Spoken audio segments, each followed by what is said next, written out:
Post office भरतीचा निकाल लागलेला आहे। पहिली मेरिट लिस्ट लागलेली आहे। तुम्ही पण 28,000 जागांच्या पोस्ट ऑफिस भरतीसाठी फॉर्म भरला असेल तर लवकर चेक करून घ्या की तुमची निवड झाली की नाही, पहिल्या मेरिट लिस्ट मध्ये तुमचं नाव आहे की नाही। आता मेरिट लिस्ट डाउनलोड करण्यासाठी तुम्हाला यायचं आहे गुगल मध्ये आणि सर्च करायचं आहे कम्प्युटर वर्ल्ड सेंटर आणि पहिलीच वेबसाईट पाहायला भेटून जाईल computerworldcenter.com। यावर तुम्हाला क्लिक करायचं आहे आणि येथे पाहू शकता पोस्ट ऑफिस भरती मेरिट लिस्ट लागली, यावर तुम्हाला क्लिक करायचं आहे। त्यानंतर इथे बघा व्हॉट्सअप ग्रुप आणि टेलिग्राम ग्रुप दिलेला आहे, जॉईन करून घ्या। नवीन जेव्हा second merit list, third merit list लागेल किंवा इतर योजनांचे अपडेट तुम्हाला या ठिकाणी पाहायला भेटत राहतील।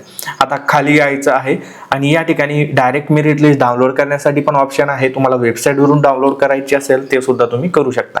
आता डायरेक्ट डाउनलोड करायची आहे म्हणून डाउनलोड बटनावर क्लिक करायचं आहे आणि या ठिकाणी पाहू शकता मेरिट लिस्ट डाउनलोड झालेली आहे। आता कसं समजेल तुमची निवड झाली की नाही, या ठिकाणी बघा रजिस्ट्रेशन नंबर दिलेले आहेत। तुमचा पोस्ट ऑफिस भरतीचा फॉर्म भरताना जो रजिस्ट्रेशन नंबर तुम्हाला भेटला असेल तो या ठिकाणी तुम्हाला चेक करायचा आहे। तुम्ही सर्च सुद्धा करू शकता आणि जर का तो रजिस्ट्रेशन नंबर या ठिकाणी सापडला म्हणजे समजून घ्या तुमची निवड झालेली आहे। त्यानंतर तुम्हाला डॉक्युमेंट व्हेरिफिकेशन साठी जावं लागेल, या ठिकाणी स्पष्ट दिलेलं आहे।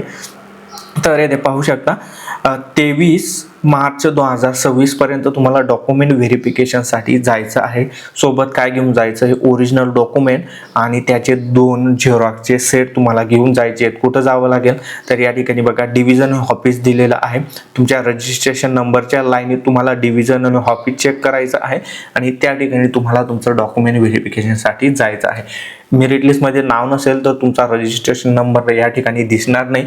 सेकंड मेरिट लिस्टची वाट पाहायची आहे। 5 ते 6 मेरिट लिस्ट लागत असतात आणि वेळोवेळी तुम्हाला व्हिडिओच्या माध्यमाने कळवण्यात येईल मेरिट लिस्ट लागले की नाही। त्यामुळे वेळोवेळी computerworldcenter.com ला भेट देत राहा आणि आपलं व्हॉट्सअप ग्रुप आणि टेलिग्राम ग्रुप जॉईन करून घ्या, तिथे सुद्धा तुम्हाला अपडेट भेटत राहतील। सविस्तर माहिती समजली असेल, जास्तीत जास्त लोकांपर्यंत हा व्हिडिओ शेअर करा आणि अशाच कामाची माहितीपूर्ण व्हिडिओ पाहण्यासाठी फॉलो सबस्क्राईब करा कम्प्युटर वर्ल्ड सेंटर।